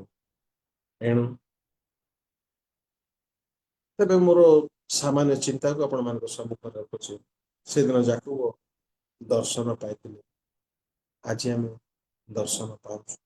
ମୋ ପ୍ରିୟ ପ୍ରଭୁଙ୍କ ଲୋକମାନେ ବିଭିନ୍ନ ମାଧ୍ୟମରେ ଆମେ ମଧ୍ୟ ଦର୍ଶନ ପାଉଛୁ, କିନ୍ତୁ ଆମେ ଅବହେଳା ହେଉଥିବା ସକାଶୁ ମହତ୍ଵ ଦେଇପାରୁନାହୁଁ, ଗୁରୁତ୍ୱ ଦେଇ ଆଉ ଗାମ୍ଭୀର୍ଯ୍ୟ ପାରୁଥିବା ସକାଶୁ ଆମେ ବୁଝିପାରୁନାହୁଁ। କାରଣ ଆମେ ସମସ୍ତେ ତାଙ୍କର ଚିହ୍ନ ସ୍ୱରୂପ, ତାଙ୍କର ବଇନା ସ୍ୱରୂପ ପବିତ୍ର ଆତ୍ମା ପାଇଅଛୁ। ଅର୍ଥାତ୍ ସ୍ୱୟଂ ପରମେଶ୍ୱର ଆମଠାରେ ପବିତ୍ର ଆତ୍ମା ରୂପରେ ଆମ ପାଇଁ ଦତ୍ତ ହେଇଅଛନ୍ତି। ମାନେ ପବିତ୍ର ଆତ୍ମାକୁ ଆମ ହୃଦୟରେ ସ୍ଥାନ ଦେଇଛୁ ମାନେ ଆମେ ଦର୍ଶନ ପାଉଅଛୁ। ପ୍ରଥମ କରନ୍ତୀୟ 12:7 ଯଦି ଆପଣମାନେ ପାଠ କରିବେ, ବିଭିନ୍ନ ପ୍ରକାର ଆତ୍ମିକ ଗୁଣ ଗୁଡ଼ିକ ଯାହା ପାଖରେ ଅଛି ସେ ପରମେଶ୍ୱରଙ୍କ ସହିତ ଅଛି। ତା ଦର୍ଶନ ପ୍ରାପ୍ତ ମନୁଷ୍ୟ ବୋଲି ଦର୍ଶନ। 2 କରନ୍ଥୀୟ 13:14 ଆତ୍ମା ଆମ ସହବର୍ତ୍ତୀ ଅଛନ୍ତି। ପ୍ରିୟ ପ୍ରଭୁଙ୍କ ଲୋକମାନେ ଆମ ନିକଟବର୍ତ୍ତୀ ଅଛନ୍ତି, ଆମ ଚତୁଃପାର୍ଶ୍ୱରେ ଅଛନ୍ତି, ଆମକୁ ଚାଳନା ଦେଉଅଛନ୍ତି, ଆମ ସହିତ କଥା ହେଉଅଛନ୍ତି। ପୁଣି ଆତ୍ମା କେବଳ ନୁହନ୍ତି, ପ୍ରଭୁଙ୍କର ପବିତ୍ର ବାକ୍ୟ ଯାହା ଆମ ପ୍ରତି ଦତ୍ତ ହୋଇଅଛି ତାହା ଆମ ସହିତ ଅଛି। ଆମେ ବାକ୍ୟ ଅଧ୍ୟୟନ କଲା ବେଳେ ପରମେଶ୍ୱରଙ୍କ ସହିତ କଥାବାର୍ତ୍ତା ହେଲା ବେଳେ ପରି ଆମେ ଅଛୁ। ଏଣୁ ପ୍ରିୟ ପ୍ରଭୁଙ୍କ ଲୋକମାନେ ସମସ୍ତେ, ମୋର ଆଜିର କହିବାର ଉଦ୍ଦେଶ୍ୟ, ଆମେ ମଧ୍ୟ ଜାକୁବର ନ୍ୟାୟ ପରମେଶ୍ୱରଙ୍କର ଯୋଜନା ମଧ୍ୟରେ ଥିବା ମନୁଷ୍ୟ। ଜାକୁବଙ୍କ ପ୍ରତି ପରମେଶ୍ୱର ଯେଉଁ ଯେଉଁ ସବୁ ଆଶ୍ଚର୍ଯ୍ୟ ଦୟା ଅନୁଗ୍ରହ ମଙ୍ଗଳ ଦାନ ସବୁ କରୁଥିଲେ, ତାଙ୍କ ଠାରୁ ମଧ୍ୟ ବେଶୀ ଆମ ପ୍ରତି ପରମେଶ୍ୱର କରୁଛନ୍ତି। ବିଭିନ୍ନ ପ୍ରକାର ମଙ୍ଗଳ ଦୟା ଅନୁଗ୍ରହ ଆଶୀର୍ବାଦ ଏପରିକି ଆପଣ ପୁତ୍ରଙ୍କ ରକ୍ତ ଦ୍ୱାରା ଆମର ପାପ କ୍ଷମାର ଭରସା ମଧ୍ୟ ଆମକୁ ଦେଇଅଛି। ଏଣୁ ଆମେ ଯଦି ଅବହେଳା କରିବା ତାହେଲେ ଆମେ ଦାସ୍ୟ କର୍ମ କରିବାକୁ ପଡ଼ିବ। ଯଦି ଅବହେଳା କରିବା ଆମ ପରିବାରର ଅନ୍ୟମାନେ ଦେବାଦେବୀରେ ଆସକ୍ତ ହେବେ। ଯଦି ଅବହେଳା କରିବା ଆମ ପରିବାରର ପୁତ୍ର କନ୍ୟା ମାନେ ଉଶୃଙ୍ଖଳ ହେବେ। ଯଦି ଆମେ ଅବହେଳା କରିବା ପ୍ରିୟ ପ୍ରଭୁଙ୍କ ଲୋକମାନେ ଆମେ ପରମେଶ୍ୱରଙ୍କର ଦର୍ଶନରୁ ବଞ୍ଚିତ ହେଇ ଚାଲିଥିବୁ। ଏଣୁ ଆସୁ ସେଥିରେ ଜାକୁବ ଯେପରି ଯୋସେଫଙ୍କ ଜନ୍ମ ପରେ ଚେତନା ପାଇଲେ, ପୁନର୍ବାର ଦର୍ଶନ ପାଇ ବୈଥଲକୁ ଗଲେ, ଯଜ୍ଞ ବେଦୀ ନିର୍ମାଣ କଲେ, ପରମେଶ୍ୱରଙ୍କ ଉଦ୍ଦେଶ୍ୟରେ ମାନତ ପୂର୍ଣ୍ଣ କଲେ। ତଦ୍ରୂପ ଆମେ ମଧ୍ୟ ଆଶୀର୍ବାଦ ଅନୁଗ୍ରହକୁ ଅବହେଳା ନ କରି ପରମେଶ୍ୱରଙ୍କ ପ୍ରତି ଆସକ୍ତ ହେଉ, ଯଜ୍ଞ ବେଦୀ ନିର୍ମାଣ କରୁ, କିମ୍ବା ଦେବାଦେବୀକୁ ପରିତ୍ୟାଗ କରୁ, କର୍ଣ୍ଣକୁ ମୂଳ ଆମେ କାଢି ପକାଉ। ତେବେ ପ୍ରଭୁ ଆମମାନଙ୍କୁ ତାଙ୍କର ମଙ୍ଗଳମୟ ଆଶୀର୍ବାଦକୁ ସଫଳ କରିବାରେ ସଦା ସର୍ବଦା ନ୍ୟାୟବାନ ବିଶ୍ୱସ୍ତ ଧର୍ମମୟ ପରମେଶ୍ୱର ହେବେ। ପ୍ରଭୁ ଆଜିର ଏହି ସଂକ୍ଷିପ୍ତ ଆଲୋଚନାରେ ସମସ୍ତଙ୍କୁ ଆଶୀର୍ବାଦ କରନ୍ତୁ। ମୁଁ କହୁ କହୁ ଅନେକ ସମୟ ନେଇଗଲି, ଆଉ ଯାହା ଆପଣମାନଙ୍କୁ ଭଲ ଲାଗିଛି ପ୍ରଭୁଙ୍କ ନାମ ସକାଶେ ଗ୍ରହଣ କରନ୍ତୁ। ଯଦି ମୁଁ କୌଣସି ନିଶ୍ଚିତ ଭାବେ କହୁ ତ୍ରୁଟି କରିଅଛି ଖ୍ରୀଷ୍ଟ ପ୍ରେମରେ କ୍ଷମା ଦିଅନ୍ତୁ। ମୋ ପାଇଁ, ଆମ ପରିବାର ପାଇଁ ଆପଣମାନେ ପ୍ରାର୍ଥନା କରୁଥାନ୍ତୁ। ଆଉ ପ୍ରିୟ ହୋଷ୍ଟ ଆଜ୍ଞା, ଆପଣଙ୍କ ନିରୂପିତ ସମୟ ଠାରୁ ମୁଁ ଅଧିକ ସମୟ ନେଇଗଲି, କାରଣ ମୁଁ ଏହି ପ୍ରକାର ତ ମୁଁ ଶିକ୍ଷାଦାନ ଦେବାରେ ଅଭ୍ୟସ୍ତ ନୁହଁ କି ତଦ୍ରୂପ ମୋର ଅନୁଭୂତି ନାହିଁ କି ଜ୍ଞାନ ମଧ୍ୟ ନାହିଁ। ଏଣୁ ପ୍ରାୟ କ୍ଷମା ଦେବେ। ଆଉ ଧନ୍ୟବାଦ। Thank you. ପ୍ରଭୁ ଆମେ ସମସ୍ତଙ୍କୁ ଆଶୀର୍ବାଦ କରନ୍ତୁ। ନମସ୍କାର। ଧନ୍ୟବାଦ ଆଜ୍ଞା। ପ୍ରଭୁଙ୍କର ଧନ୍ୟବାଦ ହଉ।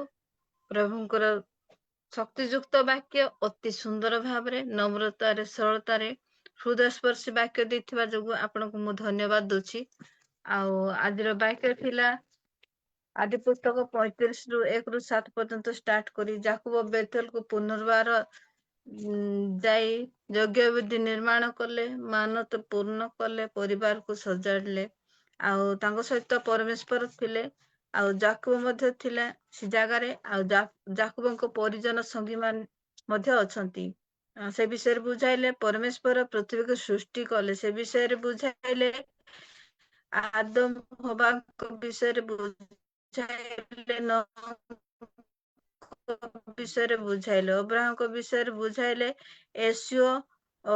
ଜାକୁବଙ୍କ ଜନ୍ମ ବିଷୟରେ ବୁଝାଇଲେ, ଯୋଜନା ବିଷୟରେ। ଆଉ ସେଇ ବିଷୟରେ ବୁଝାଇଲେ। ବେଥେଲରେ ଯାକୋବଙ୍କୁ ପରମେଶ୍ୱର ସ୍ୱପ୍ନ ଦେଇଥିଲେ ସେ ବିଷୟରେ ବୁଝାଇଲେ। ଦର୍ଶନ ପାଇବା ପରେ ମାନତ କଲେ ଯାକୋବ ସେଇ ବିଷୟରେ ବୁଝାଇଲେ। ଆଉ ରାହେଲ ଲେଆଙ୍କ ସହ ଯାକୋବଙ୍କ ବିବାହ ବିଷୟରେ ମଧ୍ୟ ବୁଝାଇଛନ୍ତି। ଆଉ ରାହେଲଙ୍କ ଠାରୁ ଯୋସେଫଙ୍କ ଜନ୍ମ ହେଲେ ସେ ବିଷୟରେ ବୁଝାଇଲେ। ଯାକୋବ ଆଶ୍ଚର୍ଯ୍ୟ ଭାବେ ଲାବାନଙ୍କ ନିକଟକୁ ପଳାୟନ ବିଷୟରେ ବୁଝାଇଲେ। ଈଶ୍ୱରଙ୍କ ସହ ଯାକୋବଙ୍କର ମଲ୍ଲଯୁଦ୍ଧ ବିଷୟରେ ବୁଝାଇଲେ। ଆଉ 8 ଆଶୀର୍ବାଦ ଆଉ ପାପ କ୍ଷମା, ପରିତ୍ରାଣ, ଅନନ୍ତ ଜୀବନ, ସନ୍ତାନର, ଶାନ୍ତିର, ଆଶାର, ପବିତ୍ର ଆତ୍ମାର, ଅନନ୍ତ କାଳ ପରମେଶ୍ୱରଙ୍କ ସହିତ ରହିବାର ଆଶୀର୍ବାଦ ବିଷୟରେ ଅତି ସୁନ୍ଦର ଭାବରେ ବୁଝାଇଛନ୍ତି। ଆଜ୍ଞା ପ୍ରଭୁ ଆପଣଙ୍କୁ ଅନୁଗ୍ରହ କରନ୍ତୁ, ଆଶୀର୍ବାଦ କରନ୍ତୁ। ଅତି ଶକ୍ତିଯୁକ୍ତ ବାକ୍ୟ ଆମମାନଙ୍କୁ ବୁଝାଇଥିବା ଯୋଗୁଁ ଆପଣଙ୍କୁ ମୁଁ ଅଶେଷ ଧନ୍ୟବାଦ ଦଉଛି। ପ୍ରଭୁ ଆପଣଙ୍କୁ ଅନୁଗ୍ରହ କରନ୍ତୁ, ଆହୁରି ଅଧିକରୁ ଅଧିକ ଆପଣଙ୍କୁ ବ୍ୟବହାର କରନ୍ତୁ। ଆପଣଙ୍କ ସେବା କାର୍ଯ୍ୟକୁ, ଆପଣଙ୍କ ପରିବାରକୁ ପ୍ରଭୁ ବହୁଳ ପରିମାଣରେ ଆଶୀର୍ବାଦ କରନ୍ତୁ। ଧନ୍ୟବାଦ ଆଜ୍ଞା। ପ୍ରେଜ୍ ଦ ଲର୍ଡ ଆଜ୍ଞା। ଆଉ ଏ ସମୟ, ଶେଷ ପ୍ରାର୍ଥନାରେ ତଳି ଧରିବେ ସଚିନ ଆଜ୍ଞା। ପ୍ରେଜ୍ ଦ ଲର୍ଡ।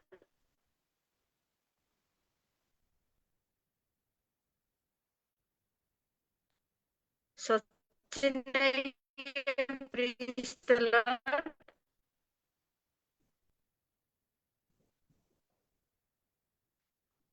ସଚିନ ଆଜ୍ଞା। ପ୍ରେଜ୍ ଦ ଲର୍ଡ।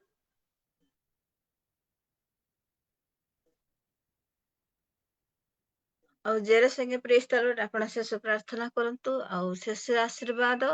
ଆଉ ସଞ୍ଜୀବ କୁମାର ପାଣ୍ଡେ ଆଜ୍ଞା ଶେଷ ଓକେ ଆଶୀର୍ବାଦ।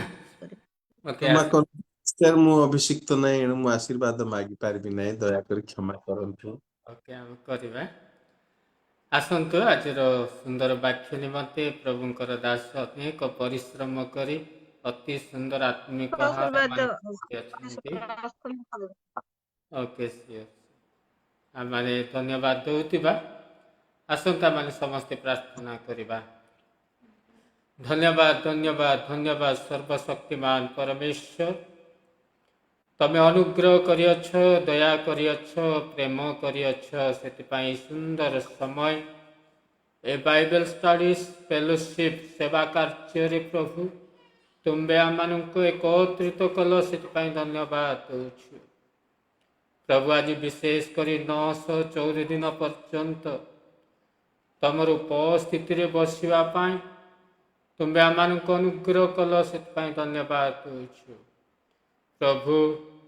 ଆଜି ତମ ଦାସଙ୍କୁ ଅତି ସୁନ୍ଦର ଭାବରେ ପ୍ରଭୁ ଆତ୍ମିକ ଆହାର ମାନଙ୍କୁ ଯୋଗେଇ ଅଛନ୍ତି ପ୍ରଭୁ। ତାଙ୍କ ପରିଶ୍ରମକୁ ପ୍ରଭୁ ପ୍ରଭୁ ତମେ ପ୍ରଚୁର ଭାବରେ ତମେ ଆଶୀର୍ବାଦ କର ବୋଲି ପ୍ରାର୍ଥନା ନିବେଦନ କରିଅଛି।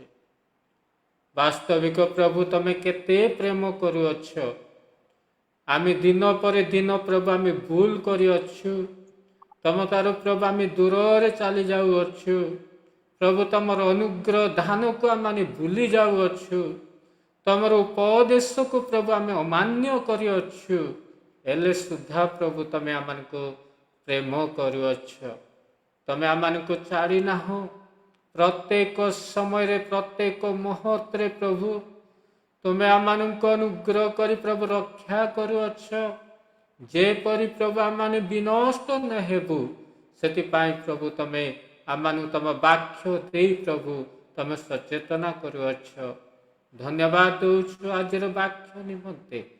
ଯେତେ ଜଣ ୟୁଟ୍ୟୁବରେ, ବିଶେଷ କରି ଫେସବୁକରେ, ଜୁମ୍ରେ ଆଜିର ବାକ୍ୟ ଶ୍ରବଣ କରିଅଛୁ ପ୍ରଭୁ, ତମର ପ୍ରେମ ଅତୁଳନୀୟ ଅସୀମ ପ୍ରେମ ଆଜି ତମେ ପ୍ରଭୁ ପ୍ରକାଶ କରିଅଛ ପ୍ରଭୁ। ଆମେ ଦୂଢ଼ିର ମନୁଷ୍ୟ ହେଲେ ସୁଦ୍ଧା ଏତେ ପ୍ରେମ କରିଅଛ ବାପା, ଧନ୍ୟବାଦ ଦେଉଛୁ ପ୍ରଭୁ। ତମ ଦାସଙ୍କୁ ପ୍ରଚୁର ଭାବରେ ଆଶୀର୍ବାଦ କର। ଏ ପ୍ରକାର ଅଫଲାଇନ୍ର ଅନଲାଇନ୍ର ମଧ୍ୟ ପ୍ରଭୁ ତମେ ବ୍ୟବହାର କର। ଅନେକ ଆତ୍ମାମାନଙ୍କୁ ଆଲୋକରେ ଫେରିବା ପାଇଁ, ସତ୍ୟ ବାକ୍ୟ ଜାଣିବା ପାଇଁ ପ୍ରଭୁ, ତମର ସତ୍ୟ ରାସ୍ତାରେ ଚାଲିବା ପାଇଁ प्रभु तमे अनुग्रह दया कर प्रभु ए पवित्र आत्मा तम दासों को प्रचुर भाव आशीर्वाद दे करी प्रभु तम राज्य निमंते अनेक लोक मान पाखे प्रस्तुत करने तमे अनुग्रह कर बोली प्रार्थना निवेदन कर बापा प्रभु तांको परिवार को तमे आशीर्वाद कर तांकर कोड़े देइतिबा संतान मानक मध्य तमे आशीर्वाद कर तांकर कार्य क्षेत्र में मध्य आशीर्वाद कर ओ प्रभु तांको परिवार को तमे आशीर्वाद कर बोली प्रार्थना निवेदन कर बापा विशेषकर प्रभु आज निरंजना सिस्टर को नाम तम स्तर रखी बापा अनेक नेटवर्क इश्यू थिले मध्य प्रभु तम भय करी तम संतान प्रभु आरंभ शेष पर्यंत मान परिचालना कर प्रभु मध्य तुम्हें प्रचुर भाव आशीर्वाद कर आज आराधन पड़े नथिबा तुमर दासी को मध्य प्रचुर भाव आशीर्वाद कर जेते जन आम उपस्थित थिलु प्रभु आज तुम वाक्य श्रवण रे प्रत्येक को प्रभु तमें आशीर्वाद कर बोले प्रार्थना निवेदन कर बापा जो माने प्रभु जहाँ आवश्यकता विश्वास रे प्रभु सेवा कार्य रे से माने उपस्थित ही अच्छा बापा से माने जेपरी काली आत्रे से माने जेपरी न पेरिबे प्रभु तम दया कर से मानकर आ प्रभु निवेदन प्रार्थना ओ प्रभु से मानक तमें प्रचुर भाव आशीर्वाद कर बोले प्रार्थना कर बापा धन्यवाद दौछु ए सेवा कार्य को प्रभु तमें कड़े आनी अच्छ से धन्यवाद दौछु धन्यवाद दौछु प्रभु आगामी दिन यही कार्यक्रम जो माने देखिबे से मध्य प्रभु आज वाक्य अनुसार सत्यता जेपरी जानवे से तमें अनुग्रह कर बोले प्रार्थना कर बापा जहाँ मागे ना प्रभु प्रत्येक विषय तमें जाची प्रदान कर बोले यीशु नाम रे प्रार्थना मागुअछि आमेन प्रभु शिखैथिबा प्रार्थना करिबा आया मन को स्वर्गस्व पिता तुम नाम पवित्र बोली माने तुम राज्य आसु जेपरी स्वर्ग रे से परी पृथ्वी रे तुम इच्छा सफल हो आज आम को प्रयोजन आर दियो आमे माने जेपरी अपना अपना अपराधी मान को क्षमा करियछु सेहीपरि आम अपराध सब क्षमा कर परीक्षा आम को आण नहीं मत मंदर रक्षा कर जन राज्य पराक्रम गौरव जुगे जुगे तुम हो आमेन एते बेले ईश्वर प्रेम जीशुख्रीष्टर अनुग्रह पवित्र आत्मा सहभागिता एते बेले सदा बेड़ा मान सहित रही उपकार करंतु आमेन आमेन आमेन प्रेज द आउ एही समय आउ धन्यवाद अर्पण समय आपण 2 मिनिट रुहतु